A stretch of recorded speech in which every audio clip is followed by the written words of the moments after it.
हाँ जी बेटा, अज आप टॉपिक करना है control of money supply. Last lecture च मैं तुहानू की करवाया सीगा कि सेंट्रल बैंक की है, सेंट्रल बैंक किहड़े-किहड़े फंक्शनस अपने इकोनॉमी दे विच प्रोवाइड करदा है। ठीक है, ते हुण आपां अगला टॉपिक करन लगे हैं control of money supply bye central bank. मतलब जिहड़ा सेंट्रल बैंक है वो मनी दी सप्लाई नू किस तरह कंट्रोल करदा है। सेंट्रल बैंक मनी दी सप्लाई नू किस तरह कंट्रोल करदा है और इहनू होर की कहा जा सकता है monetary management by central bank. की कहा जा सकता है monetary management by central bank. बेटा जो सेंट्रल बैंक, क्योंकि मैं तुहानू दस्सिया है कि सेंट्रल बैंक बैंकां दा बैंक है, सब तो बड़ा बैंक है। हुण जिहड़ा सेंट्रल बैंक है जदों वो एक लार्ज लेवल ते काम कर रहे हैं तो उसने सप्लाई ऑफ मनी नू कंट्रोल करना है। सप्लाई ऑफ मनी को कंट्रोल करने का मतलब है कि ना तो सप्लाई आपने इकोनॉमी च वधन देनी है, ना आपने सप्लाई इकोनॉमी दे विच घटन देनी है। दोनों काम नहीं होने देने, क्योंकि जो सप्लाई ऑफ मनी बढ़ जाती है बेटा तो उहदे नाल की हुंदा है, उहदे नाल लोकां कोल ज़्यादा पैसा आंदा है, वो ज़्यादा डिमांड करते हैं, समान मार्केट दे विच उन्ना है नहीं, कीमतां वध जांदियां, इन्फ्लेशन की प्रॉब्लम जिहड़ी है वो क्रिएट होती है। तो जे सप्लाई ऑफ मनी घट जे फिर की हुंदा बेटा, अगर सप्लाई ऑफ मनी घट जाए, लोगों को पैसा नहीं है, जिवें कोविड-19 दे विच होया, people don't have money, they are not going to market. Market तो खुल गई है पर लोग बाजार नहीं जा रहे, खरीदन नहीं जा रहे, क्योंकि लोगों को पैसा नहीं है। सरकार हुण की कर रही है, सेंट्रल बैंक की कर रहे हैं, ब्याज घटा दो जी, लोग उधार लैके समान खरीदन। तो इस तरह मतलब सेंट्रल बैंक जो मनी सप्लाई को कंट्रोल करता तो दो तरीके लैके चलता है। क्वांटिटेटिव मैथड एक लैके चलता है, एक वो लैके चलता है क्वालिटेटिव मैथड। क्वालिटेटिव मैथड आप बात करांगे, फिलहाल आप इस लैक्चर दे विच क्वांटिटेटिव मैथड से ही फोकस करना है। पहला क्वांटिटेटिव मैथड की है। क्वांटिटेटिव मैथड दे विच मनी दी क्वांटिटी नू कंट्रोल करने की कोशिश की जाती है। ठीक है, और ये लिखता थोड़ी बुक वाला कि these instruments affect the overall supply of money. ये जेडे इंस्ट्रूमेंट्स हैं ये ओवरऑल सप्लाई ऑफ मनी नू इफेक्ट करते हैं। ते पहला जेड़ा काम क्वांटिटेटिव मैथड दे विच है बेटा वो है बैंक रेट। पहला काम की है जिहदे थ्रू आपां सप्लाई ऑफ मनी नू कंट्रोल कर सकते हैं, वो है बैंक रेट। बैंक रेट हुंदा है जिस रेट ते सेंट्रल बैंक कमर्शियल बैंकां नू करजे दिंदा है। इस नू रेपो रेट भी कहा जाता है। बैंक रेट की है जिस रेट ते सेंट्रल बैंक कमर्शियल बैंकां नू करजे दिंदा है, उहनू आपां बैंक रेट कहंदे हैं। इस नू आपां रेपो रेट भी कहते हैं।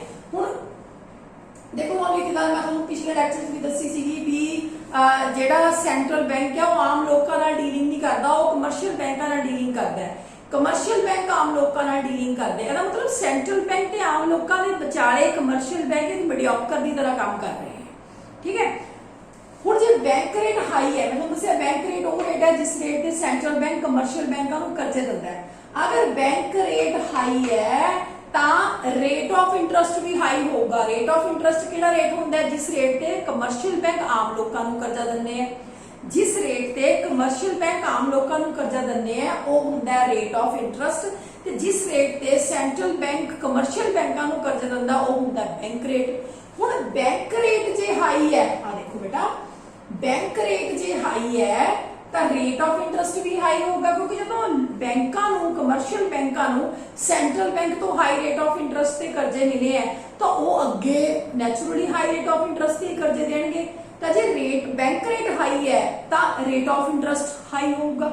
और ऐसा कदों करया जांदा है, रेट ऑफ इंटरेस्ट कदों वधाया जांदा बेटा जो इकोनॉमी दे विच इन्फ्लेशन होवे, कीमतां वध होण, हाई कीमतां ते भी लोग समान खरीदी जांदे हैं, उस time central bank bank rate बढ़ा दिंदा है। मतलब कमर्शियल बैंकां नू हाई रेट ते कर्जे दिंदा है ते रेट ऑफ इंटरेस्ट अगे कमर्शियल बैंक बढ़ा दिंदे हैं, लोकां नू घट उधार मिलदा है, लोग घट उधार लैंदे हैं, इहदे नाल इन्फ्लेशन कंट्रोल हुंदा है। हुण अगला आ जाओ, बैंक रेट घटाया जावे तो रेट ऑफ इंटरेस्ट भी घट जांदा है। अगर बैंक रेट नू घटाइए तो रेट ऑफ इंटरेस्ट भी घटूगा।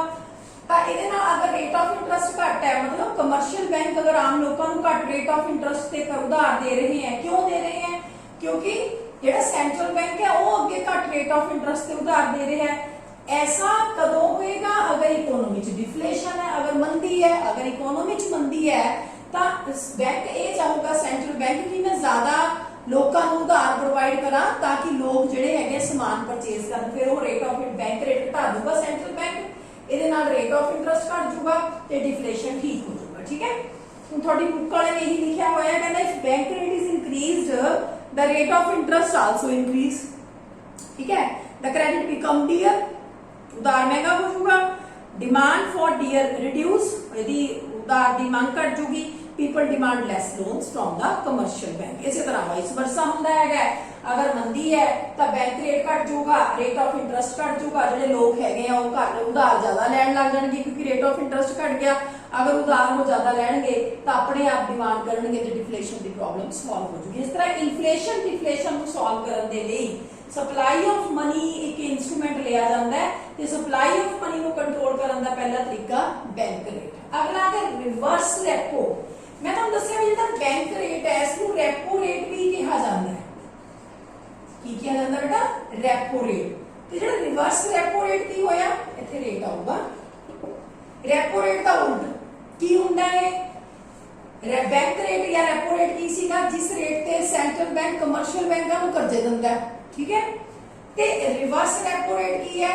ये वो रेट है जिस रेट ते सेंट्रल बैंक कमर्शियल बैंकां तो कर्जे लैंदा है।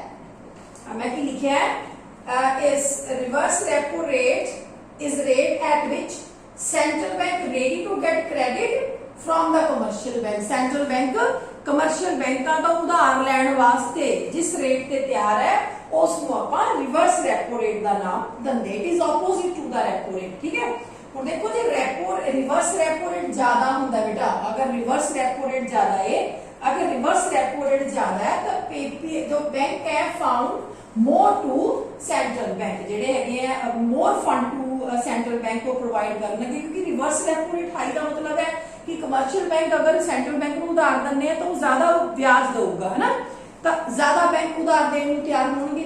तो इस तरह मतलब रिवर्स रेपो रेट भी एक ऐसा तरीका है जिहदे नाल जे मान लो सेंट्रल बैंक ये चाहता है कि आपां लोकां चों पैसा चकना है, आपां इकोनॉमी च पैसा कढना है क्योंकि बहुत पैसा लोकां दे कोल, फिर वो रिवर्स की करूगा, फिर वो रिवर्स रेपो रेट को वधा दूगा। रिवर्स रेपो रेट वधूगा तो कमर्शियल बैंकों को लालच हो जाता है भी सेंट्रल बैंक को दे दो जी, आ लोगों को की मिलना है, सेंट्रल बैंक को उधार दो, वो सेंट्रल बैंक को उधार दे देंगे हैं, लोगों वास्ते पैसा घट जाता है, अपने आप ही सप्लाई ऑफ मनी इकोनॉमी घट जाती है। तो जो मंदी है सेंट्रल बैंक ये चाहता है भी आप लोगों को हुण पैसा देना है, जिवें कोविड-19 च लोगों को पैसा नहीं है, फिर सेंट्रल बैंक की करता है रिवर्स रेपो रेट को घटा देता है। ठीक है, भी हुण मैं बैंकों तो उधार तो लऊंगा कमर्शियल बैंक तो, पर मैं तो भी इन्ना के ब्याज दूंगा। फिर कमर्शियल बैंक उधार लैंदे नहीं, वो कहते सानू की लोड़ है इन्ने आप लोगों को दोगे, सानू ब्याज तो चंगा मिलूगा।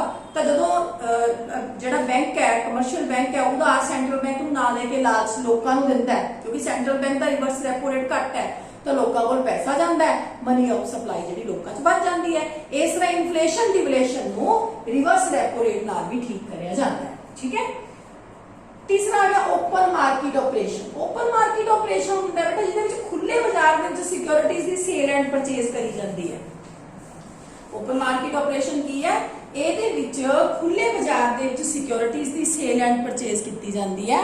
ਇਸ ਦੇ ਵਿੱਚ मतलब देखो ਇਹਦੇ ਚ ਵੀ ਐ ਹੁੰਦਾ ਹੈ, ਮੈਂ ਜਿਵੇਂ ਲਿਖਿਆ sale and purchase of securities in the open market. ਜਿਵੇਂ ਮੰਨ ਲਓ ਇਕਨੋਮੀ ਚ ਮੰਦੀ ਹੈ, डिप्रेशन है, ਹੁਣ सेंट्रल बैंक ਜਿਹੜਾ ਸਾਡੀ ਗਵਰਨਮੈਂਟ ਹੈ ਉਹ ਕੀ ਕਰੂਗੀ? ਪਹਿਲਾਂ ਤਾਂ ਡੈਫੀਨੇਸ਼ਨ ਦੇਖ ਲਓ ਕੀ ਕਹਿੰਦਾ ਹੈ।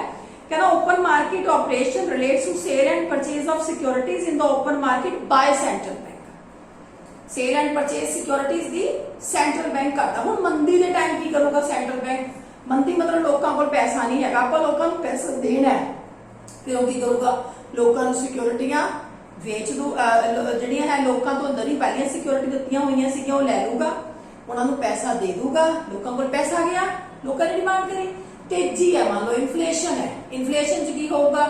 आप लोगों तो पैसा लेना है, इन्फ्लेशन मतलब लोगों को बहुत पैसा तां ही कीमतां ज्यादा है मार्केट दे विच। हुण की करूगा सेंट्रल बैंक? लोगों तो पैसा लैण वास्ते लोगों को सिक्योरिटियां बेच दूगा, सिक्योरिटियां लोगों को पैसा सरकार बैंक दे कोल आ गया। सिक्योरिटी कहंदे दस्तावेज हुंदे हैं जिहदा सेल परचेज जिहड़ी है सेंट्रल बैंक करदा है। जे लोगों को पैसा देना है फिर सिक्योरिटी उन्होंने तो ले लूगा, जो लोगों को पैसा लेना है तो सिक्योरिटी उन्होंने बेच दूगा। इस तरह भी ये कराया जाता है। जिन्हें एग्जाम्पल दी गई है, फॉर एग्जाम्पल एक तो मिनिमम सॉरी CRR की एग्जाम्पल है, वो एमओ च पहले बेसिकली दो ही गल्लां कहियां है कि सेंट्रल बैंक जिहड़ा है if central bank wants to decrease credit it withdraws cash balance from the economy, it sells securities to the market. ठीक है। तो दूसरा, when he wants to increase the flow of money in the market, अगर central bank money के flow ਨੂੰ ਵਧਾਉਣਾ ਚਾਹੁੰਦਾ है, it purchases securities from commercial bank, cash balance increase, flow of credit increase many times। ठीक है। तीसरा आ गया कैश रिजर्व रेशो। आ गया cash reserve ratio. Cash reserve ratio वो पैसा ਹੁੰਦਾ है ਜਿਹੜਾ ਸੈਂਟਰਲ ਬੈਂਕਾਂ ਨੇ ਕਮਰਸ਼ੀਅਲ ਬੈਂਕਾਂ ਨੇ ਸੈਂਟਰਲ ਬੈਂਕ ਦੇ ਕੋਲ ਕੈਸ਼ ਫਾਰਮ ਦੇ ਵਿੱਚ ਰੱਖਣਾ ਹੁੰਦਾ ਹੈ ਔਰ ਇਹ ਲਾਜ਼ਮੀ ਹੁੰਦਾ ਰੱਖਣਾ। ਠੀਕ ਹੈ। ਹੁਣ ਜੇ ਸੈਂਟਰਲ ਬੈਂਕ ਇਹ ਚਾਹੁੰਦਾ ਹੈ ਕਿ ਮੈਂ ਜਿਹੜਾ ਹੈਗਾ ਉਹ ਲੋਕਾਂ ਤੋਂ ਮਤਲਬ ਸੈਂਟਰਲ ਬੈਂਕ ਇਹ ਚਾਹੁੰਦਾ ਕਿ ਲੋਕਾਂ ਕੋਲ ਬਹੁਤ ਪੈਸਾ ਹੈ, ਇਨਫਲੇਸ਼ਨ ਹੈ, ਮੈਂ ਲੋਕਾਂ ਤੋਂ ਪੈਸਾ ਕਢਾਉਣਾ ਹੈ, ਫਿਰ ਉਹ ਕੀ ਕਰੂਗਾ? ਉਹ ਕਹੂਗਾ ਕਮਰਸ਼ੀਅਲ ਬੈਂਕਾਂ ਨੂੰ ਕਿ ਜ਼ਿਆਦਾ ਪੈਸਾ ਮੇਰੇ ਕੋਲ ਰੱਖੋਗੇ, कैश रिजर्व रेशो ਵਧਾ ਦੂਗਾ। ठीक है। ਤੇ ਜੇ ਅਗਰ ਕੈਸ਼ ਰਿਜ਼ਰਵ ਰੇਸ਼ੋ ਵਧਾਤਾ ਮਤਲਬ ਕਮਰਸ਼ੀਅਲ ਬੈਂਕਾਂ ਨੂੰ ਜ਼ਿਆਦਾ ਪੈਸਾ ਤਾਂ ਸੈਂਟਰਲ ਬੈਂਕ ਕੋਲ ਰੱਖਣਾ ਪੈਣਾ, ਲੋਕਾਂ ਨੂੰ ਉਧਾਰ ਦੇਣ ਵਾਸਤੇ ਥੋੜਾ ਪੈਸਾ ਬਚ ਗਿਆ ਉਹਨਾਂ ਕੋਲ, ਹੈ ਨਾ। ਤੇ ਜੇ ਡਿਫਲੇਸ਼ਨ ਹੈ, ਮੰਦੀ ਹੈ, ਸੈਂਟਰਲ ਬੈਂਕ ਚਾਹੁੰਦਾ ਹੈ ਕਿ ਮੈਂ ਲੋਕਾਂ ਨੂੰ ਪੈਸਾ ਦੇਣਾ ਹੈ, ਫਿਰ ਉਹ ਕੀ ਕਰੂਗਾ? ਕਮਰਸ਼ੀਅਲ ਬੈਂਕਾਂ ਨੂੰ ਕੀ ਕਹੂਗਾ ਕਿ CRR ਘਟਾ ਦਿਓ, ਮਤਲਬ ਘੱਟ ਪੈਸਾ ਮੇਰੇ ਕੋਲ ਰੱਖੋ, ਜ਼ਿਆਦਾ ਅੱਗੇ ਉਧਾਰ ਦੇ ਦਿਓ। बिल्कुल सौखे हैं, बस तुसीं इहनूं ध्यान नाल फोकस करके सुनो, मेरी वीडियो नूं बार-बार सुनो।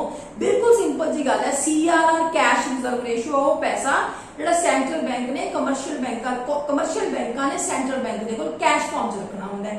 जे तेजी है, इन्फ्लेशन है, फिर सेंट्रल बैंक की कर दूगा? CRR बढ़ा दूगा, क्योंकि लोगों को पैसा नहीं देना, लोगों को ऑलरेडी बहुत पैसा है, कहूगा मेरे को रखो, कमर्शियल बैंकों को ऑर्डर करूंगा। ते जे मंदी है फिर वो की करूगा? वो कहूगा CRR घटा दो भाई, लोगों को पैसा दो, स्कीमां ला के लोगों को पैसा दे, लोग डिमांड करने।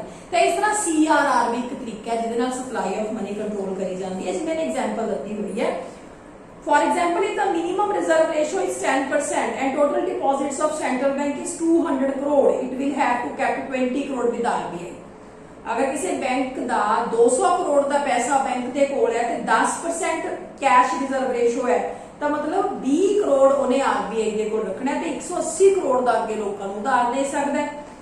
If central bank wants to increase the flow credit, अगर सेंट्रल बैंक चाहता है भी फ्लो बढ़े इकोनॉमी दे विच, तो CRR घटाई जाऊगी। CRR विल रिड्यूस, से 5% deposits will be 10 crore and flow of will increase by 10 crore. मतलब जे इकोनॉमी दे विच सेंट्रल बैंक फ्लो क्रेडिट ਨੂੰ इंक्रीज करना चाहता है तो CRR ਨੂੰ रिड्यूस कर दूगा 5%। ਹੁਣ कितना पैसा रखना है? 200 करोड़ का 5% कितना हो गया? 10 करोड़। 10 करोड़ रखूगा, 190 करोड़ का उधार दे दूंगा। लेकिन जे सेंट्रल बैंक चाहता है कि लोगों को पैसा नहीं देना, फिर वो की कहूगा? CRR बढ़ा दूंगा, 20% कर दूंगा। 20% मतलब ਹੁਣ ਪਹਿਲਾਂ ਉਹ 20 करोड़ रखता ਸੀਗਾ ਜਦੋਂ 10% ਸੀਗਾ, ਹੁਣ ਉਹ 40 करोड़ रखूगा तो 160 करोड़ का अगे उधार दूंगा। मतलब ये डिपेंड करता है कि जदों अगर सेंट्रल बैंक लोकां च पैसा वधाउणा चाहुंदा है फिर CRR को घटा दूगा, 5% करती उन्हें। जे चाहुंदा लोकां च पैसा घटाउणा है फिर CRR को बढ़ा दूगा, उन्हें 20% करती। जे CRR बढ़दी है तो कमर्शियल बैंकों को पैसा घट जाता उधार देने वास्ते, जे CRR घटती है तो कमर्शियल बैंकों को पैसा ज्यादा हो जाता अगे उधार देने वास्ते। ठीक है। तो इसी तरह का ही बिल्कुल होता है SLR स्टैट्यूटरी लिक्विडिटी रेशो। ये वो पैसा होता है जिहड़ा कमर्शियल बैंकों ने कैश फॉर्म च आप दे कोल रखना है। जिहड़ा पैसा है जिहड़ा कमर्शियल बैंकों ने कैश फॉर्म च CRR की सी जिहड़ा कैश फॉर्म च उन्हां नूं देना है, सेंट्रल बैंक को देना। SLR की वो पैसा जिहड़ा उन्हें कैश फॉर्म च आप दे कोल रखना है, भी बिल्कुल उवें ही काम करूगा भी जे। और ये ऑर्डर की किहदे ऑर्डर नाल रखना है? सेंट्रल बैंक दे। जे इन्फ्लेशन है, तेजी है, फिर की करूगा? सेंट्रल बैंक की कह दूगा कमर्शियल बैंकों को भी SLR ज्यादा रखोगे। ठीक है, ज्यादा SLR रखो। हुण जो SLR ज्यादा रखणगे कमर्शियल बैंक तो लोगों को उधार देने वास्ते पैसा कट जूगा। ते जे लोगों को पैसा देना चाहते हैं आपां फिर की करांगे? सेंट्रल बैंक कमर्शियल बैंकों को कहेगा SLR घटा दो, SLR घटा दो ते जेड़ा पैसा है वो लोगों को उधार चुकाओ ताकि लोग मार्केट जाके डिमांड करें। ठीक है। कहना these are the liquid assets which bank has to maintain with itself। ये वो पैसा जिहड़ा बैंकां ने आपदे कोल कैश फॉर्म च रखना है। ठीक है। It is maintained on the daily basis of minimum percentage of total deposits. ये डेली बेसिस पे रखने होंगे बैंकां ने। ते ये काम किवें करदी? It reduce the flow of credit in the market, the central bank increase the liquidity ratio. ठीक है। अगर सेंट्रल बैंक ज्यादा मतलब घट करना चाहता है मार्केट च पैसे के फ्लो ਨੂੰ ਤਾਂ ਲਿਕੁਇਡਿਟੀ ਰੇਸ਼ੋ ਨੂੰ ਉਹ ਕੀ ਕਰ ਦੂਗਾ ਇਨਕਰੀਜ਼ ਕਰ ਦੂਗਾ ਲੇਕਿਨ ਜੇ ਉਹ ਪੈਸੇ ਨੂੰ ਵਧਾਉਣਾ ਘਟਾਉਣਾ ਚਾਹੁੰਦਾ ਫਲੋ ਚਾਹੁੰਦਾ ਵੀ ਜ਼ਿਆਦਾ ਹੋਵੇ ਤਾਂ ਲਿਕੁਇਡਿਟੀ ਰੇਸ਼ੋ ਨੂੰ ਘਟਾ ਦੂਗਾ ਤਾਂ ਇਸ ਤਰ੍ਹਾਂ ਮਤਲਬ ਐਸਐਲ ਲਾਭ ਦੀ ਹੈਲਪ ਦੇ ਨਾਲ ਵੀ ਮਨੀ ਸਪਲਾਈ ਕੰਟਰੋਲ ਕਰੀ ਜਾ ਸਕਦੀ ਹੈ ਅਗਰ ਸੈਂਟਰਲ ਬੈਂਕ ਚਾਹੁੰਦਾ ਹੈ ਕਿ ਲੋਕਾਂ ਕੋਲ ਪੈਸਾ ਜਾਵੇ ਫਿਰ ਉਹ ਕੀ ਕਹੂਗਾ ਕਮਰਸ਼ੀਅਲ ਬੈਂਕਾਂ ਨੂੰ ਵੀ ਘੱਟ ਐਸਐਲ ਲਾਭ ਰੱਖੋ ਜੇ ਉਹ ਚਾਹੇ ਕਿ ਲੋਕਾਂ ਕੋਲ ਪੈਸਾ मतलब ना जावे कि कोई एसएलआर ज्यादा रखे इस तरह मतलब SLR statutory liquidity ratio cash reserve ratio open market operation ठीक है रिवर्स रेपो रेट ये सारे केड़े मैथड है बेटा क्वांटिटेटिव मैथड्स है बहुत इंपॉर्टेंट है इस वीडियो को बार-बार सुनो जब तक कि थोड़ा समझ नहीं आ जाती अगले लेक्चर के विच आपां करांगे क्वालिटेटिव मैथड्स ओके